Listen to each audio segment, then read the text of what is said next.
여러분 밤새 안녕하셨습니까? 뉴스파이터 김영길입니다. 9월 6일 목요일 오늘도 많은 할 얘기가 있습니다. 뉴스파이터 이제 본격적으로 얘기를 해보도록 하겠습니다. 함께해 주실 네 분을 소개해드리겠습니다. 한국법력연구소의 김복준 연구위원, 허은하 한국이미지전략연구소장, 손정혜 변호사, 그리고 홍순빈 아나운서 이렇게 네 분과 함께합니다. 어서 오십시오. 네, 안녕하세요. 네. 여러분과 함께하는 뉴스파이터 첫 번째 얘기부터 풀어보겠습니다. 떠나는 사람, 도착하는 사람. 여기 많은 사람들이 모이는 터미널에서 이런 일이 벌어졌습니다. 홍순빈 아나운서. 네, 바로 이 터미널에 가보시면 버스 타기 직전에 야외에서 대기할 수 있는 승하차장이 있잖아요. 네. 그런데 여기서 설마 했는데 끝내 이런 일이 벌어지고 말았습니다. 영상 보면서 확인해 보도록 하겠습니다. 네, 지금 버스가요, 승강장에 곧 도착합니다. 옆에 보시면 이렇게 사람들이 줄 서 있는 모습도 확인할 수 있는데, 그런데 이 버스가 그대로 승객들에게 돌진을 합니다. 하마터면 큰일 날 뻔한 사고였는데요. 다시 한번 보겠습니다. 지금 보시면 옆에 사람들도 줄 서 있고요. 또 차량 정면에 보시면 사람들이 의자에 앉아있기도 합니다. 네. 그런데 차량이 이렇게 돌진을 하니까 이날 실제로 중학생 한 명이 사망을 하게 되고 또 다른 승객 2명이 중경상을 입게 됐다고 합니다. 이게 무슨 날벼락입니까? 경남 거제에 있는 한 버스 터미널입니다. 그런데 저곳은 이제 시내버스도 저 터미널에서 승객들을 태워서 이 행선지를 이동하나 봐요. 그런데 승하차장에 버스가 들어오면서 그대로 속도를 줄이지 못한 채 앞서 보신 것처럼 정말로 무슨 날벼락 같은 일입니까? 김복준 의원님. 예. 당시에 버스 운전기사한테 무슨 일이 있었기에 앞에 승객들이 승차를 기다리던 손님들이 있던 걸 보지 못했을까요? 지금 이제 경찰 조사에서 운전자, 버스 기사분은 그렇게 얘기하는 것 같습니다. 본인이 그 정차를 하려면 일단 그 스톱하려면 브레이크 페달을 깊게 눌러야 되는데 맞습니다. 이거 버스라든지 하는 건 깊게 누르는 게 맞죠. 네. 깊게 눌러야 되는데 본인이 얇게 그 눌러서 이런 사고가 났다 이렇게 얘기하는데 제 생각은 이제 결론은 이 사람이 주장하는 거는 내가 조장미숙입니다 이런 뜻 아니겠어요? 네. 그런데 지금 블랙박스를 아마 경찰이 향후에 이제 면밀히 살펴보겠지만요. 네. 이 사람은 23년 경력의 버스 운전 기사분이에요. 이 정도면 베테랑이네요. 그리고 그렇다면 이 회사에서 이 노선을 얼마나 운전했는지 여부는 모르겠습니다만 네. 아마 수도 없이 반복해서 저 장소를 왔다 갔다 했었을 거예요. 네. 그렇다면 솔직히 얘기해서 조장미숙보다는요. 휴대폰을 본다는 거나 이를테면 아니면 딴짓을 했을 개연성이 저는 많다고 보거든요. 네. 그래서 뭐 블랙박스에 이제 그게 나올지 모르겠지만 네. 경찰에서는 그 부분을 좀 면밀히 살펴볼 필요가 있겠다. 네. 이런 생각은 듭니다. 앞서 이 영상을 보면요. 지금도 잠깐 나왔습니다만 이 버스의 블랙박스 전면을 비추는 블랙박스도 있습니다만 버스 내부를 비추는 차량 내부에 폐쇄로 CCTV 화면도 있던 것으로 지금 보여집니다. 그러니까 김복준 의원님 말씀처럼 이 운전자의 과실이 있었는지는 저 CCTV를 면밀히 살펴봐야 할 필요가 있을 것 같은데 일단 이 사고와 관련해서 정말 어처구니 없는 사고입니다. 날벼락 같은 사고예요. 한 명이 목숨을 잃고 2명이 지금 다쳤다고 하는데 관련해서 경찰 얘기 들어보시고 이어가 보도록 하겠습니다. 조금만 바르면 차가 못 뜬다니까요, 그냥. 나가시니까 뜨는 거 아니겠습니까? 우리는 항상 불안감을 느껴요. 운전자는 브레이크를 좀 깊게 밟아야 되는데 아마 얕게 밟아서 제대로 정지를 못하고 단속했다고 이야기했습니다.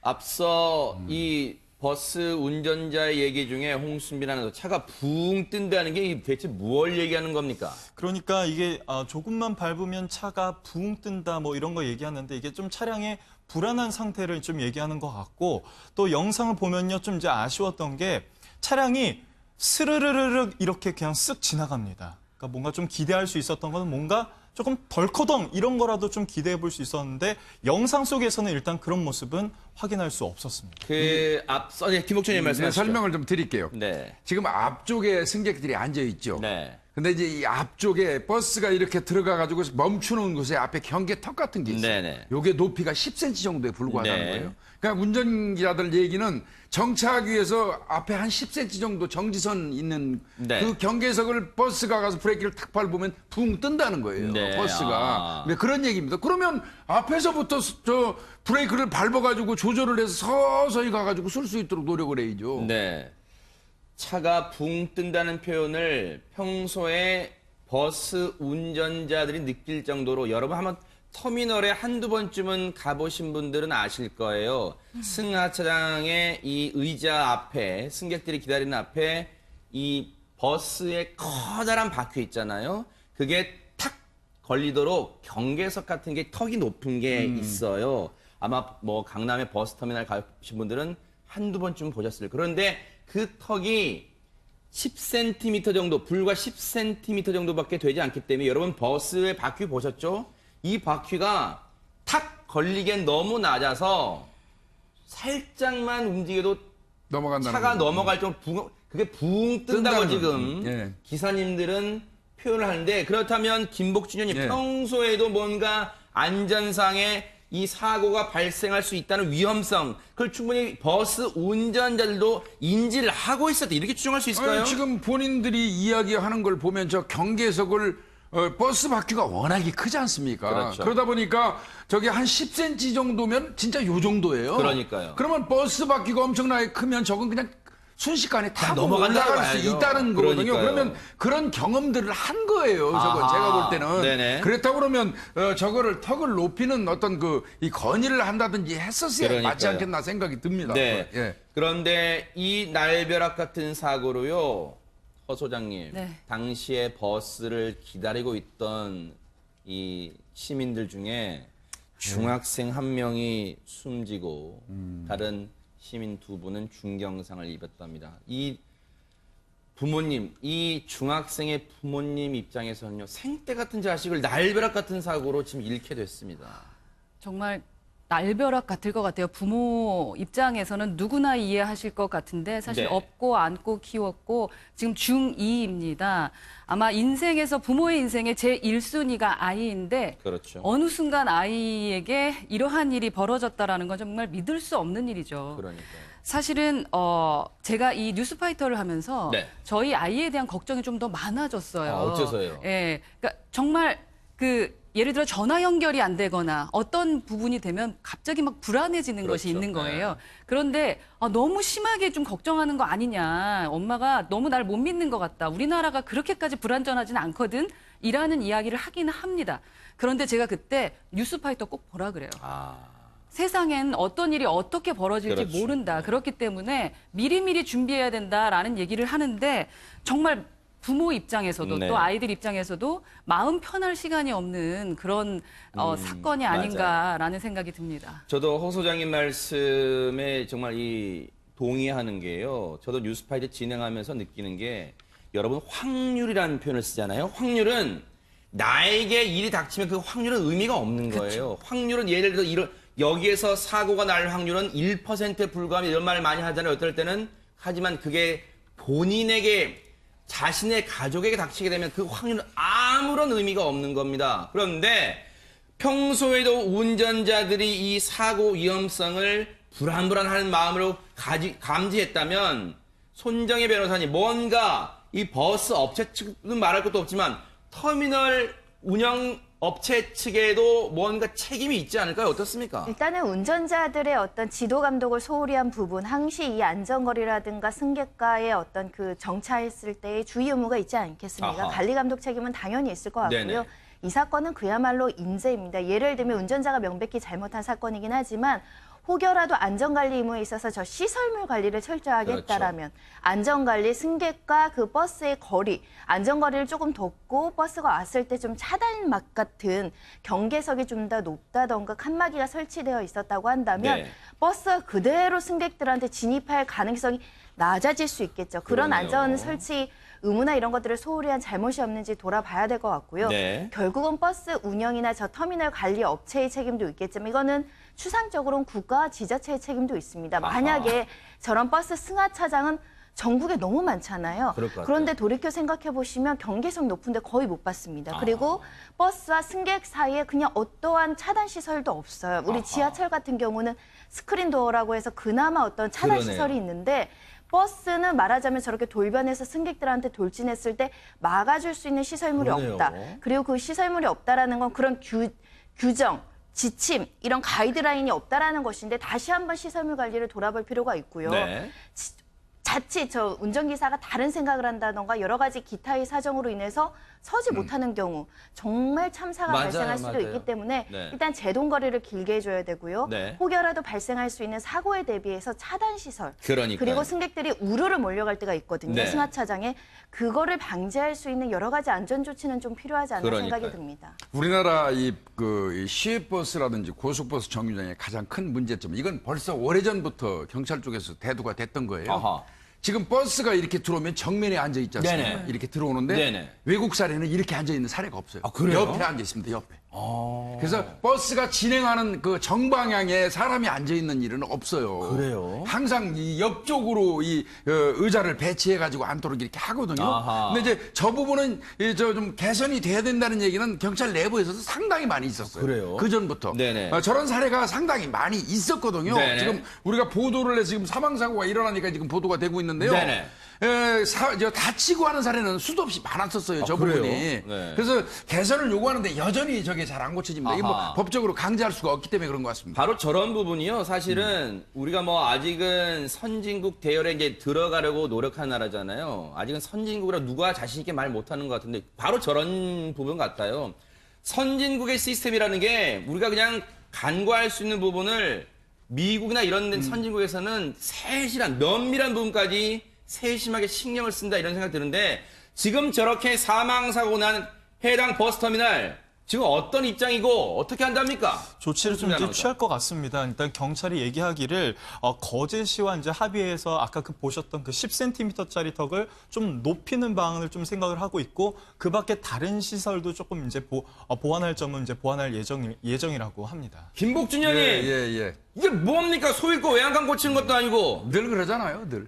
늘 뭐 저런 형태인데 사실 경계턱 높이는 건 그건 어려운 일 아니었어요. 솔직히 말씀드려요. 네. 이제 부도하고 결국은 차도하고 경계 아닙니까? 턱이. 네. 그거 좀 그 앞쪽만 좀 큰 돌로 이렇게 높여놓는다고 하더라도 차가 진행하면서 탁 쓸 수 있지 않겠어요? 그러니까요. 10cm니까 저거 타고 넘어가고 앞에 앉아있는 승객을 치은 거 아니겠습니까? 네. 근데 사실은 저기 앉아있는 승객들의 입장에서는 예측 자체를 할 수가 없잖아요. 맞아요. 당연히 버스가 서줄 거라고 설 생각하고 거라고 아마 생각했죠. 학생은 책 보고 저 휴대폰 보고 앉아 있었을 네. 거예요. 그런데 갑자기 와서 덮친다고 그러면 저건 피할 수 있는 여력도 없는 거거든요. 네. 저런 부분은 좀 관심을 좀 가져야 되고 제가 조금 맞아요. 전에 말씀드린 것처럼 차가 진행하는 방향 앞쪽에다가 그 의자를 둬가지고 사람을 대기시키는 방식은 네. 빨리 개선하는 게 맞습니다. 맞아요. 정말 무슨 청천벽력 날벼락 같은 이런 후진국형 사고가 난단 말입니까? 너무너무 가슴이 아픕니다. 안타깝습니다. 여러분과 함께하는 뉴스파이터 이제 다음 얘기로 넘어가 보겠습니다. 뉴스파이터에서 여러 차례 정말로 쉴 새 없이 음주운전의 위험성을 강조해 드렸는데도 특히 연예인들의 음주운전은 정말 사회적으로 지탄받아 마땅하도 강조했는데도 또 이런 일이 일어났습니다. 홍순민 아나운서. 네, 지난달 30일 밤에요. 서울 방배동에서 가수 한동근 씨가 음주운전 단속에 적발됐습니다. 혈중 알코올 농도가 0.103%로 당시 면허 취소 수준이었다고 하는데 아이고. 동승자는 우선 없었다고 하고요. 네. 현장에서 즉시 음주 사실을 시인을 하기는 했다고 합니다. 네. 그런데 이 사실이 이제 알려지면서 이 한동근 씨가 계속해서 여론의 질타를 받고 있는 상황입니다. 일단 한동근 하면 누구지라고 일단 갸우뚱하시는 분도 있으실지 모르니까 저희가 한동근 혹시 노래를 들어보시면 이 사람 하실지도 몰라요. 그러니까 한번 노래 한번 들려드릴게요. 이 사람이 한동근입니다. 네. 뭐 홍수미라는 제가 듣기로는 뭐 결혼식 축가 이 바닥에서는 뭐 꽤 잘 알려진 가수다 이렇게 얘기가 있던데요. 그렇습니다. 축가를 이제 할 때 이 한동근 씨를 굉장히 많이 선호하는 네. 추세라고 하고요. 지금 이 듣고 계시는 곡은 그대라는 사치라는 이제 곡인데 네. 한동근 씨의 대표곡 중 하나라고 좀 볼 수 있습니다. 네. 이 한동근 씨가요 계속해서 이런 노래를 통해서 역주행을 계속 이제 역주행 신화를 써 나가고 있는 상황이었는데 네. 이런 사고가 나니까 아마 팬들의 실망감도 굉장히 컸을 것 같습니다. 실망이 아니에요. 이거는 진짜 다른 사람 일반인도 음주운전하면 비난이 빗발치는데 연예인이라는 사람이 지금 모범을 보여야 될 사람이 혈중 알코올 농도 0.103 면허 취소 수준이에요 지금. 자 그런데 한동근 씨가 앞에 조금 전에 그 홍순빈 아나운서 설명 중에 역주행 가수라고 하는데 저는 솔직히 무슨 말인지 모르겠어요. 역주행 가수가 무슨 말입니까? 뭐 운전하면서 역주행한다는 얘기예요? 뭡니까 이게? 네, 운전을 하면서 역주행한 것은 아니고 네. 원래 2013년도에 모 프로그램에서 이렇게 그 오디션 프로그램 있잖아요. 네. 그 오디션 프로그램을 통해서 이 친구가 1등을 했습니다. 근데 네. 1등을 했는데 그 후에 사실 인기를 잘 끌지는 못했어요. 네. 그러니까 임재범이라는 수식어를 붙으면서 막 우승까지 해서 되게 잘 될 거라고 네. 생각했는데 2년 후에 그 복면가왕이라고 얼굴 가리고 하는 아하, 프로그램 네네. 있잖아요. 거기에 나와서 그 9연승을 하던 그 친구를 이기고 가왕 3연승을 차지해서 계속 지속적인 3연승을 차지하면서 이 친구가 유명해지기 시작합니다. 그러면서 그 유명한 그들의 대표곡이 다시 또 그 인기를 얻으면서 역주행 가수라는 수식어를 얻게 되었습니다. 점차 인기가 올라가는 게 아니라 한때 반짝 데뷔했다가 침체기를 겪다가 다시 올라오는 이른바 그래서 역주행 가수라고 하는데 김복준 의원님 예. 앞서 뭐 팬들 실망 얘기했지만 이건 실망이 아니라 분노를 일으킨 수준이에요. 0.103이 웬 말입니까 이게 지금? 0.103이면 뭐 우리가 뭐 하도 자주 해서 이제 아마 뭐 저 시청자분들 다 아실 거예요. 0.10%부터 면허가 취소되지요. 그렇죠. 그러니까 근데 그 상태부터 만취라고 일반적으로 아하. 이야기합니다. 그래서 0.103이면 만취를 오버한 진짜 만취죠. 그러네요. 그래서 술도 많이도 마시고 이제 운전을 했다는데 제가 보니까 저 한동근이라는 가수가 그 몸이 상당히 좋더라고요. 아, 그래요? 뭐 제 판단은 75kg 이상 넘을 것 같아요. 네. 근데 일반적으로 이제 65kg 정도로 기준을 맞춰가지고 계산하는데 0.103이라면 저 사람 소주 2병 이상은 마신 거거든요. 아하. 그러면 진짜 만취죠. 만취. 예. 그런데 이 손정혜 변호사님 예전에 지금 저 분노나 비판이나 이런 실망이 더 큰 이유가 있다고 하는데 예전에 한동근 씨가 자신의 몸 상태에 대해서 뭔가 고백한 게 있다면서요? 그러니까 내전증을 앓고 있다라고 방송에서 고백하기도 했었는데 이 그래요? 내전증이라는 게 부분 발작이나 전신 발작을 야기할 수 있는 것이고요. 이 내전증의 가장 안 좋은 게 뭐냐면 술. 이 술이에요? 음주가 치명적입니다. 왜냐하면 이게 그래요? 소위 말하는 간질이라는 질병인데 아. 일단 뭐 이렇게 뭐 가벼운 발작, 이렇게 틱장애처럼 가벼운 발작도 있겠지만 갑자기 행동을 멈추거나 굉장히 비정상적인 상태로 빠지는 경우들도 있거든요. 그래서 항상 과도한 과로라든가 가음이라든가 스트레스에 주의해야 된다. 네. 이런 이야기를 많이 듣는 질병 중에 하나고 실제로 한동훈 씨가 이 병을 앓고 있는데 어느 날 아침에는 일어나고 있었는데 화장실 바닥에서 자고 있는 모습, 세상에. 변기에 머리를 부딪혀서 찢어진 전력. 그래서 머리를 꿰매고 오는데 참 서러웠다. 이런 얘기를 들을 정도였고요. 네. 실제로 한동훈 씨가 이런 여러 가지 내전증 때문에 사람들한테 많이 또 응원을 받은 측면들도 있습니다. 네. 그런데 이 한동근 씨가 당시 자신이 뇌전증이라는 병을 앓고 있다는 것을 방송에서 고백했을 때만 해도 홍순빈 아나운서 뭔가 많은 분들이 뭔가 안타까워하고 동정하고 연민하고 참 그런데도 꿋꿋하게 잘 커가고 있다. 잘 자라가고 있다. 대중가수로 잘 커가고 있다. 이렇게 많이 응원을 했는데 왜 이번 사건을 두고 이 뇌전증 병력이 다시 불거지면서 비판이 일고 온 겁니까? 그러니까 아까 지금 조금 전에 말씀하셨던 게 그 한 예능 프로그램에서 자신이 군대에 가지 못하는 이유를 설명을 하면서 이런 얘기를 했었던 겁니다. 아, 이 병으로 병역 면제를 받은 거예요? 그렇습니다. 이제 아하. 얘기를 한번 들어보면 군대에 너무 가고 싶었다. 대한민국 남자로서 꼭 가고 싶었다. 하지만 나는 기절하면 아무것도 못한다. 이런 얘기를 한 적이 있었던 거죠. 네. 음주운전 적발 사실이 알려지면서 과거에 했던 발언들이 다시 이렇게 수면 위로 올라오고 있었던 상황이었던 겁니다. 아니 그러면 김복준 예, 의원님 예, 예. 뇌전증이 저렇게 무서운 어떤 상황도 일으킬 수 있고 또 실제 본인도 위험한 상황에 처했잖아요. 그러면 대체 면허를 어떻게 딸 수 있는 거예요, 운전면허를? 일단은 기본적으로는요, 도로교통법에 이 정신질환자나 뇌전증은 특별히 기재가 돼 있어요. 뇌전증 환자 같은 경우는 운전면허를 받을 수 없다고 명기가 돼 있는데요. 아하. 다만 조건이 있습니다. 뭘까요? 이제 부가적으로 최근 2년 동안 뇌전증 발작이 일어나지 않은 경우에는 네. 전문의의 소견서를 붙여가지고 이제 도로교통공단에다가 제출을 해서 거기서 또 판정위원회로부터 괜찮다는 그 승낙이 떨어지면 면허를 발급할 수 있다는 그런 규정이 있어요. 아마 그 규정에 의거해서 아마 면허를 딴 걸로 보이는데 네. 문제는요, 저렇게 면허를 따는 게 문제가 아니라요. 사실은 면허를 최초에 취득할 때 자체 뇌전증은 본인이 얘기 안 하면요. 네.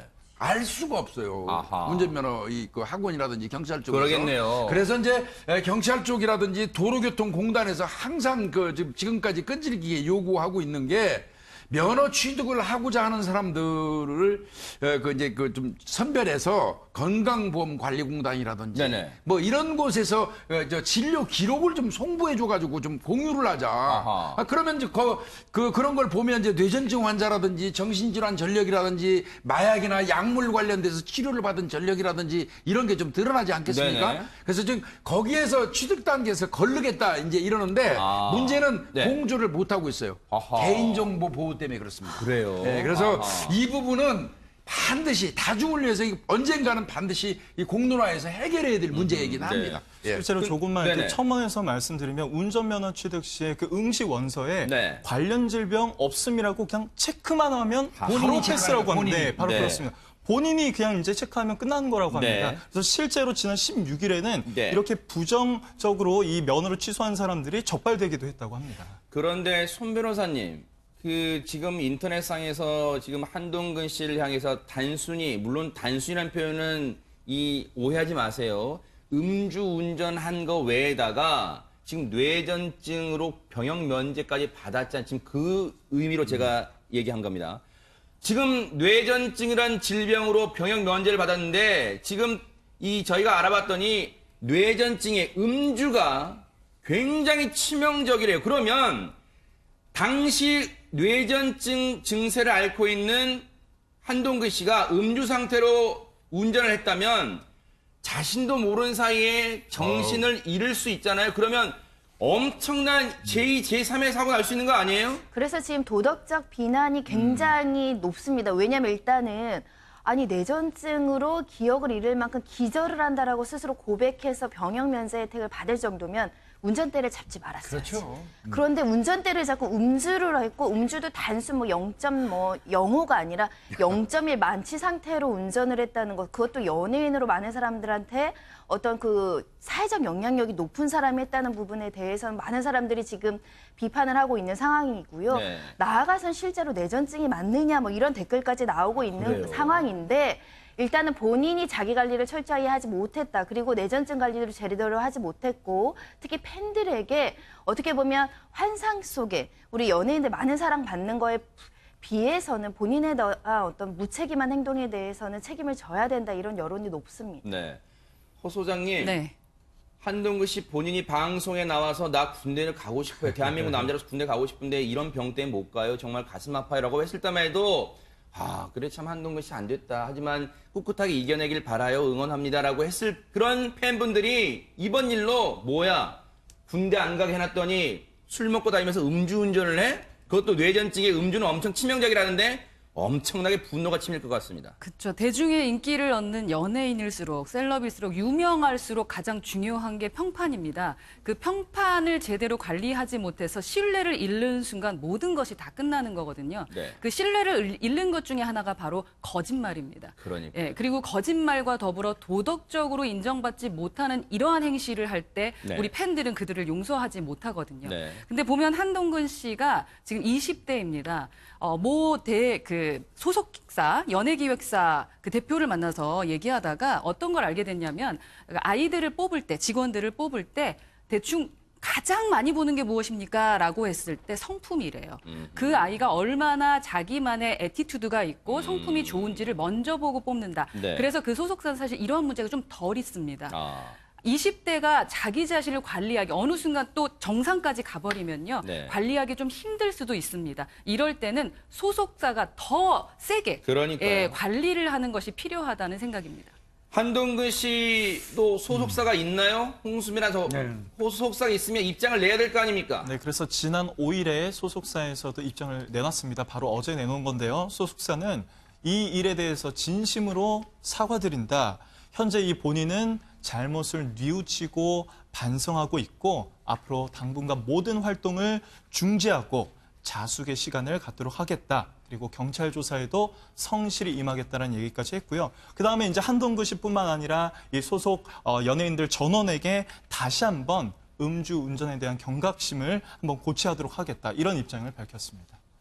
이렇게 자숙한다고 반성한다고 하면 뭐합니까? 김복준 의원님 또 한 뭐 대충 시간 있으면 이제 야 또 활동 안 하면 안 돼. 우리 수입 끊겨. 좀 활동하러 나가. 또 이럴 거 아니에요. 연예인. 근데 제가 보니까요, 이건 다른 경우하고 좀 다르고 한동근 씨 지금 이 경우는 제가 보니까 좀 심각합니다.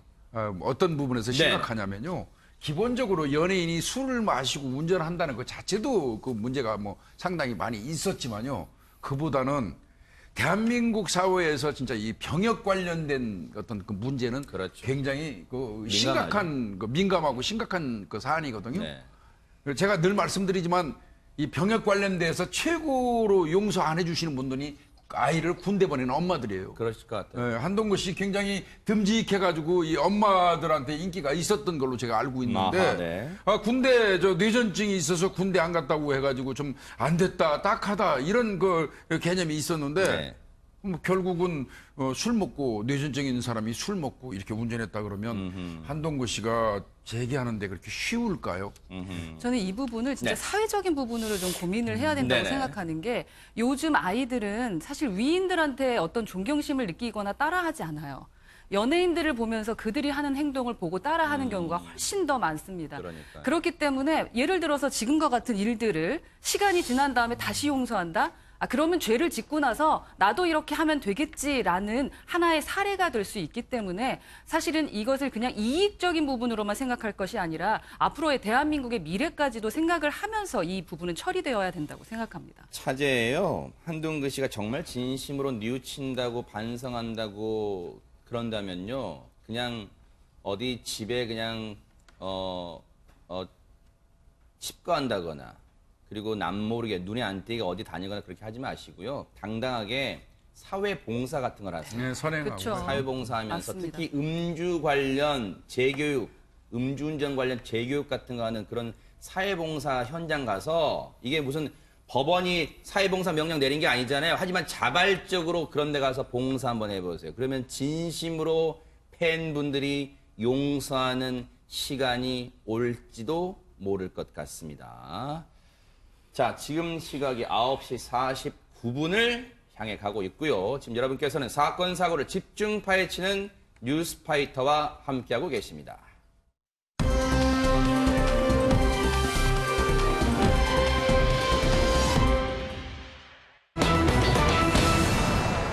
우리 평소에 그런 말 많이 하죠. 네 자식만 귀하냐? 내 자식도 귀하다. 그런 말 많이 하는데 정말 딱 들어맞는 상황이 있었습니다. 손정혜 변호사님. 최근에 맥주집을 운영하는 한 40대 남성이 한 커뮤니티에 글을 올렸는데 이게 좀 화제가 되고 있습니다. 아하. 온라인을 뜨겁게 달구고 있는데요. 내용은 그렇습니다. 지난 4일에 올라온 글인데요. 제 가게에서 난동 피운 여성이 경찰에 신고를 당하자 오호. 우리 가게에 구청, 국세청 등의 보복성 허위 신고를 일삼고 있습니다. 야, 이거 무슨 일일까요? 내용을 들어보니까 네. 3월 17일 밤 10시경에 한 여성 2명, 아이 3명이 이 맥주집에 방문을 합니다. 아, 6개월 전을 거슬러 올라가네요. 네, 아이들이 그런데 이 밤에 맥주집에 와서 좀 조용하지 못하고 이렇게 뛰어다니면서 좀 소란스럽게 뛰어다녔던 아하, 모양이에요. 네. 그러다 보니까 옆에 있던 손님이 좀 조용히 해달라고 이야기를 그럴 수 있죠. 네. 네. 그런데 네. 아이 엄마가 네. 아 죄송합니다 이런 게 아닙니다. 아하. 누가 내 새끼한테 조용히 하라고 했냐고 목소리를 높이기 시작했고요. 그러니까 손님하고 손님끼리 이제 싸우는 일이 벌어진 어허. 거예요. 그래서 주인이 중재하려고 갔더니 아이 엄마 다시 이 맥주집 주인에게 이렇게 얘기합니다. 왜 내 편을 들지 않느냐라고 아이고. 하면서 갖은 욕설과 폭력 행사, 난동을 부립니다. 하하. 아니, 김복준 의원님. 네. 물론, 정말 뭐 아이 엄마가 평소에 낮 시간에 이 지인들 만날 시간이 없으니까 저녁 때 맥주집에 아이를 어쩔 수 없이 데려갈 수 있다고 쳐요. 100번 양보해서. 아, 예, 예. 그리고 그 데려간 장소에 아이들은 심심하니까 뛰어놀 수 있다고 쳐요. 그러면 앞서 우리 손정희 변호사님 말씀처럼 아이고 조용히 해. 영희 조용히 해야 돼. 조용히 하세요. 이놈해요. 하잖아요. 그런데 막 떠들었어요. 그런데 그걸 옆에서 테이블에서 손님들이 좀 조용히 해라. 이랬더니 누가 내 새끼한테 조용히 하라 그래 이랬답니다. 자기 새끼밖에 없는 거죠.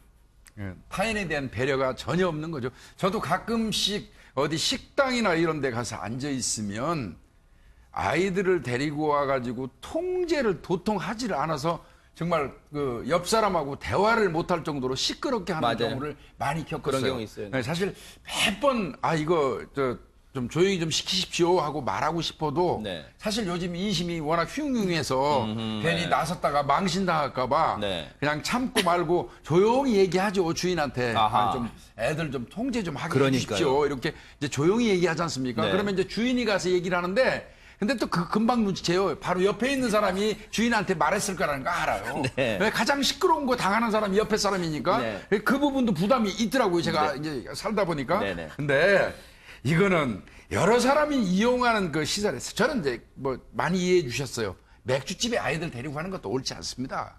뛰어다닐 정도로 사리분별을 못할 정도의 아이들이라면 아주 어린 애들이에요. 그런 아이들이라면 술집에 데려가는 건 아니에요. 네. 제가 판단할 때 그 부분도 잘못됐거니와 네. 가서 아이들이 그렇게 뛰어놀면서 시끄럽게 하고 주변에 있는 손님이 불편해서 좀 조용히 해라 이런다면 얼른 가서 아유 죄송합니다 그러고 아이들을 조용히 시키는 게 이게 도리죠. 네. 배운 사람의 도리인데 이분은 제가 볼 때 진상을 넘어서서 이제 이런 말을 이제 쓰면 모르겠는데 막무가내 속수무책 인간형이죠. 네. 예.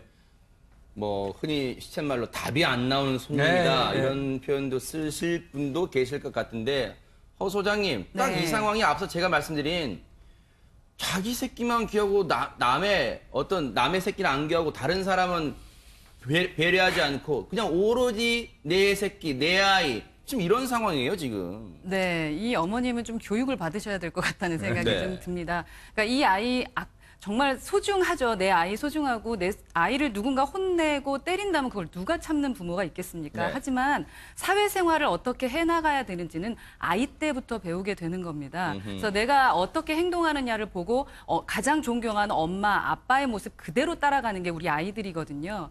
제가 예전에 이제 일을 하면서 네. 느낀 점이 있는데요. 어린아이를 이렇게 데리고 타는 부모들이 계시잖아요. 비행기를 탔을 네. 때 보면은 선진국이라고 하면 선진국이죠. 독일의 한 부모와 한국의 한 부모가 아이를 똑같이 데리고 탔는데 아하, 네. 아이들은 다 뛰어놀아요. 네. 뛰어놀고 시끄럽게 합니다. 근데 1시간 뒤에 아이들의 모습이 정말 많은 차이가 나요.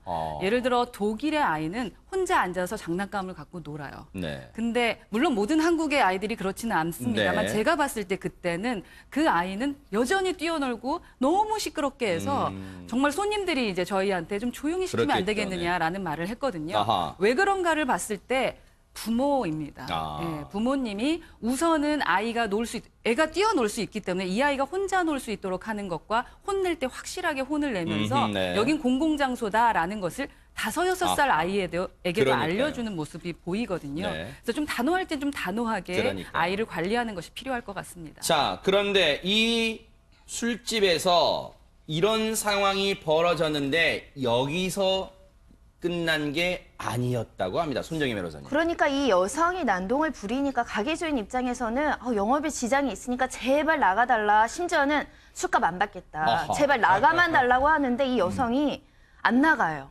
어휴. 계속 난동 부리면서 소란행위가 지속되니까 가게 주인은 할 수 없이 경찰에 신고합니다. 아이고. 경찰이 왔어요. 네. 그제야 이제 상황이 정리되는데 네. 이 여성이 이제 주인이 경찰 앞에서 이제 계산해 달라 이야기했던 이 아이 엄마 돈 10,000원짜리 3장을 이 주인 얼굴에 10,000원권 3장을 던졌답니다. 세상에.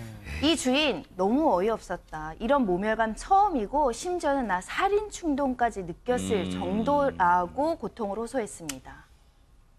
이거 김목준 형이 예. 뭐 드라마를 너무 많이 본 거예요. 돈을 어디 얼굴에다가 던져요. 네, 이게 참.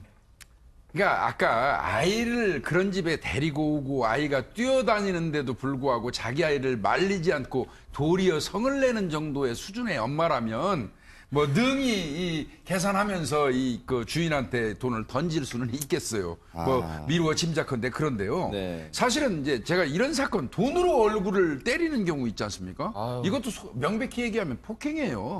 아하. 이제 물론 제가 취급했던 건 돈 뭉치로 던져가지고 때려서 세상에. 뭐 이 처벌을 했는데 네. 뭐 지폐 3장 정도니까 그걸 뭐 얼굴에 뿌렸으니까 그걸 맞아서 다치거나 하는 건 아니지만 포괄적으로 본다면 이것도 이 폭행의 한 범주입니다. 네. 엄밀히 얘기하면 이건 범죄를 저지르고 있는 거예요, 이 엄마는. 네. 근데 이제 업주, 그 주인 되시는 분이 참 잘 참으신 것 같아요. 그러니까요. 오직하면 뭐 너무나 어이없고 굴욕적이었다. 당시에는 솔직히 살인 충동이 느껴졌을 정도다. 이런 말 함부로 쓰는 이야기 아니잖아요. 그렇죠. 네. 얼마나 이제 그 가슴 속에 이 장사하면서 그 사람으로부터 당한 모욕이 맺혀 있으면 이렇게 험한 이 언어로 묘사를 했겠습니까? 그러니까요. 이 부분 참 잘 정말 참으셨어요. 예. 당시 가게 주인이 받았을 모멸감은 정말 충분히 상상할 수 있을 정도인 것 같은데 그런데 손장희 변호사님 여기서 끝난 게 아니라면서요 지금. 또 안 그렇게 끝났어요? 이제 경찰이 정리해서 이제 집으로 가셨을 거 아닙니까? 네.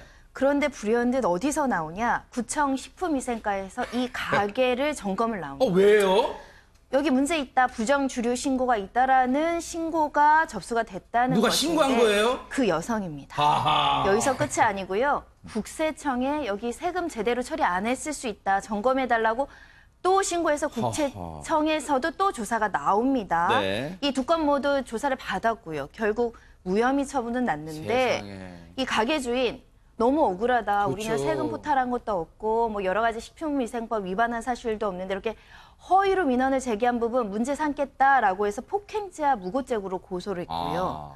그런데 이 폭행죄는 이제 처벌을 받게 기소 의견으로 갔는데 네. 무고죄는 증거 불충분으로 성립이 안 된다라는 답변을 받았다는 겁니다. 어허. 그리고 구청하고 국세청에서는 이 신고자 신변 보호를 위해서 정보를 이제 안 주다 보니 어떤 내용으로 신고를 했는지조차 이 가게 주인은 확인이 안 됐고요. 네. 경찰 조사에서는 이 아이 엄마가 나 점검차 신고했다 이렇게 말했다고 합니다. 그런데 가게 주인은 이런 문제 때문에 가게에 손님이 끊겼다는 거예요. 아이고. 왜냐 구청에서 조사 나오죠. 국세청에서 민원 접수됐다라고 조사 나오죠 하다 보니까 손님도 끊겼구나. 너무 화가 난다라고 합니다. 이게요. 네네. 이제 무고죄가 성립이 안 될 수밖에 없을 것 같아요. 왜요? 제 생각에는 네. 이 신고를 한 이 여성의 입장에서 볼 때는 부정 주류를 다룬다거나 혹은 세금을 포탈할 만한다고 생각할 만한 의심할 만한 그런 사유가 본인한테는 있었다고 적극 주장했을 거예요. 아, 자기 주장은? 네, 아. 나는 이 사람을 고의로 처벌받게 하려는 게 아니라 내가 봤더니 여기 저 반입해서는 안 되는 이런 술 같은 게 있던데요. 이거 혹시 법에 저촉되는 거 아닙니까? 그래서 네. 한번 확인해 보세요. 네. 이런 차원에서 신고를 했다고 이 여성이 변소를 한다면 네. 사실은 이게 무고죄가 성립되기는 어려워요. 네. 그런데 이제 지금부터입니다. 네. 그런데 지금 경찰의 조사 결과 이제 그게 사실이 아니라는 게 밝혀졌죠. 네. 부정주류 다루는 것도 아니고 세금 포탈하는 거 아니라는 거 이제 밝혀졌지 않습니까? 네네. 이분이 무혐의 받았으니까. 네네.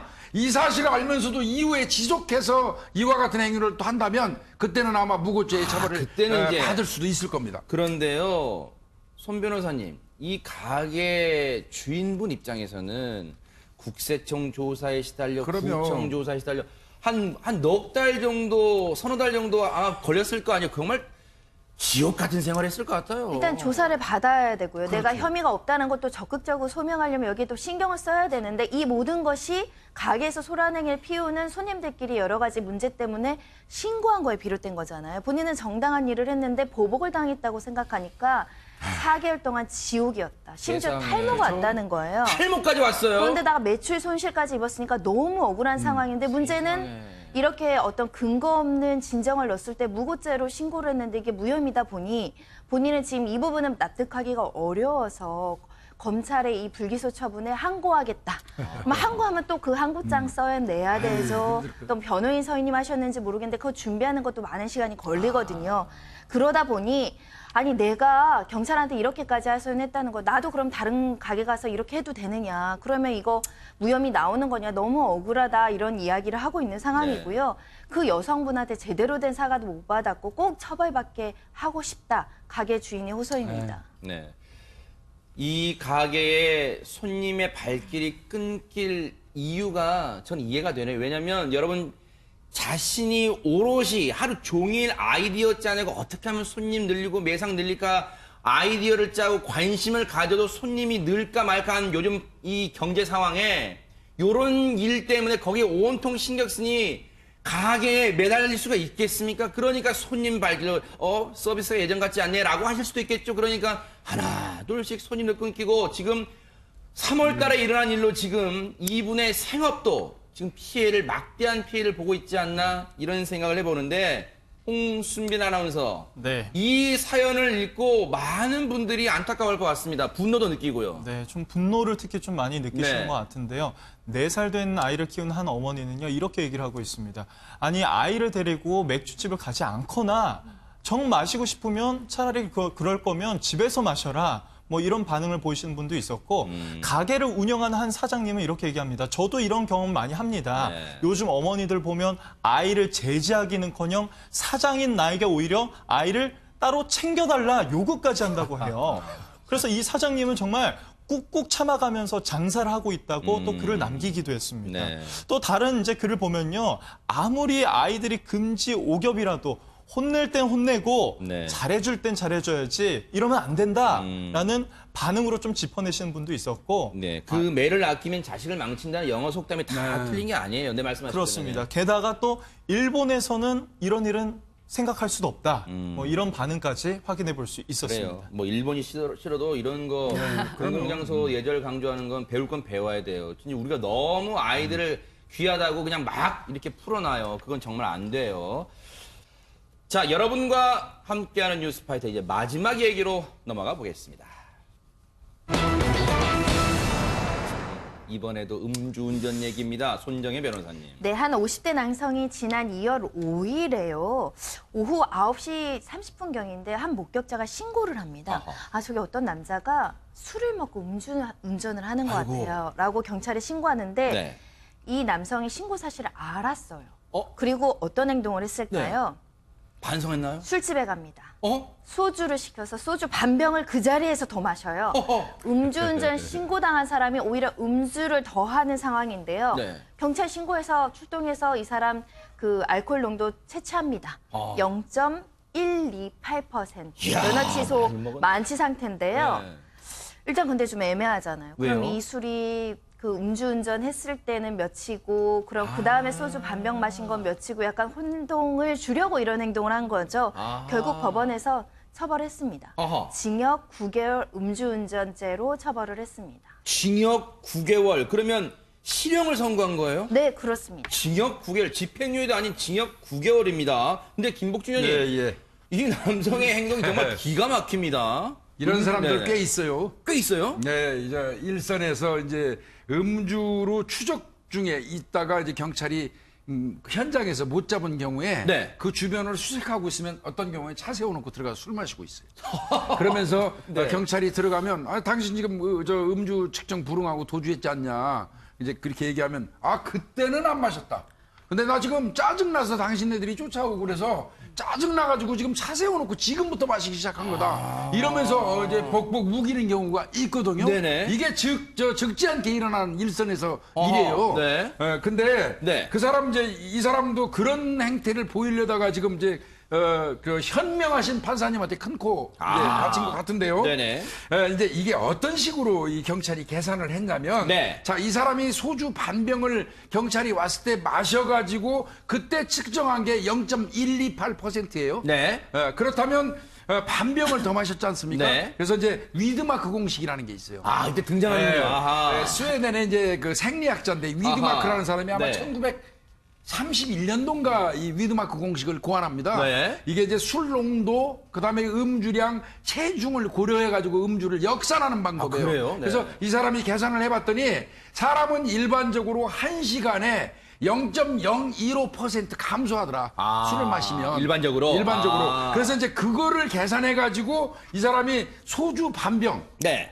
반병 더 마신 거 빼고 이제 그 계산을 해보니까 0.094가 나온 거죠. 하하, 그래도 많네요. 네. 그러면은 이제 면허 취소 수치는 아니지만 네. 이것도 이제 그 뭐 0.05 나와 이상이니까 정지 수준 넘네요. 100일 정지 수준이죠. 아하. 이제 그렇게 하고 네. 이 사람을 이제 처벌을 했는데 문제는 네.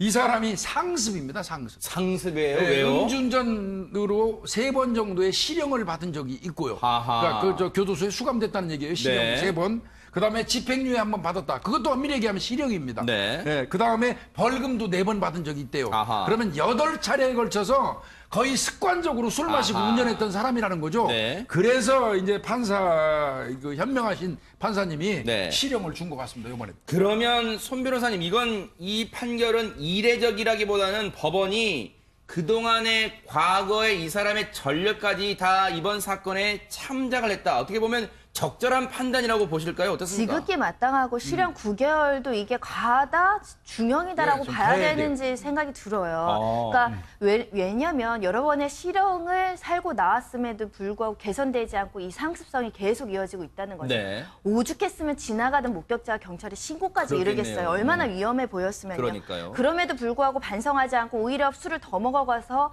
이 처벌과 수사에 혼란을 주기로 한 점. 이것도 재질이 좋지 않고 이런 사람들은 처벌의 문제가 아니라 지속적인 관찰과 지속적인 정신과 상담을 통해서 다시는 재범하지 않도록 해야 되는데 우리가 그런 것들이 부족하다 보니 실형 9개월을 내리면서 이번에는 철저하게 반성하고 다시는 음주운전하지 말아라. 이번에 음주운전은 사고가 나서 사람의 피해를 입히진 않았지만 이 사람 자체가 도저히 끊어낼 수 없는 음주의 습병을 갖고 있고 음주를 하면 운전대를 잡는 상습성을 갖고 있는 사람이거든요. 저는 실형 9개월도 부족하다라고 생각이 듭니다. 그러니까요. 뭔가 단죄한다는 의미에서 보면 정말 이 정도도 부족하다는 생각을 들 법한데 이 정도면요, 허 소장님. 네. 우리 뭐 흔히 그런 말 합니다만 음주가 정말 습관이라는 생각이 딱 들어요. 이 사람 보면. 네, 이분은 완전 습관이고 병이고 네. 이제는 그 자체를 즐기는 게 아닌가라는 생각이 그러니까요. 드는데요. 그 처벌 자체를 두려워하지 않는 것 같습니다. 요즘에 보면 이제 꼼수를 쓰는 분들이 좀 많으시잖아요. 네. 그러니까 여러 가지 방법을 연구해서 어떻게 하면 빠져나갈 수 있나, 그걸 빠져나가면 즐기고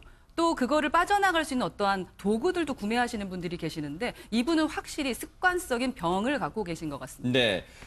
그런데 정말로 이번 사고는요, 이번에 이 얘기는 김복준 의원님, 예. 차량 음주운전 신고 들어와서 자신의 그걸 속이려고 꼼수를 부리려다가 발각이 된 거지만 사실 이 사람 입장에서는 또 우리 사회적으로 봤을 때 발각이 된 게 천만다행이에요. 이 사람이 이 그러면- 상태로 운전했다고 생각해 보세요, 정말로. 이거는 어떤 면에서 보면 이 사람 살려준 거죠. 아하. 그 상황에서 신고한 분의 신고가 없었다면 그대로 진행하다가 본인은 물론 다른 사람의 생명까지 위협할 수 있었잖아요. 그러니까요. 이 사람 저 가서 실형 살더라도 신고한 분에 대해서 굉장히 고마움을 가져야 될 거예요. 그런데 그러니까요. 이제 네. 우리 사회가요. 네. 분명한 거는 음주운전 관련돼서 처벌이 너무 약해요. 그러니까요. 그래서 제가 아까 자꾸 현명하신 판사님이라고 말씀드렸는데 네. 너무 저 음주운전 관련돼서 처벌이 약하기 때문에 처벌 좀 강화가 돼야 될 것 같고요. 맞습니다. 예.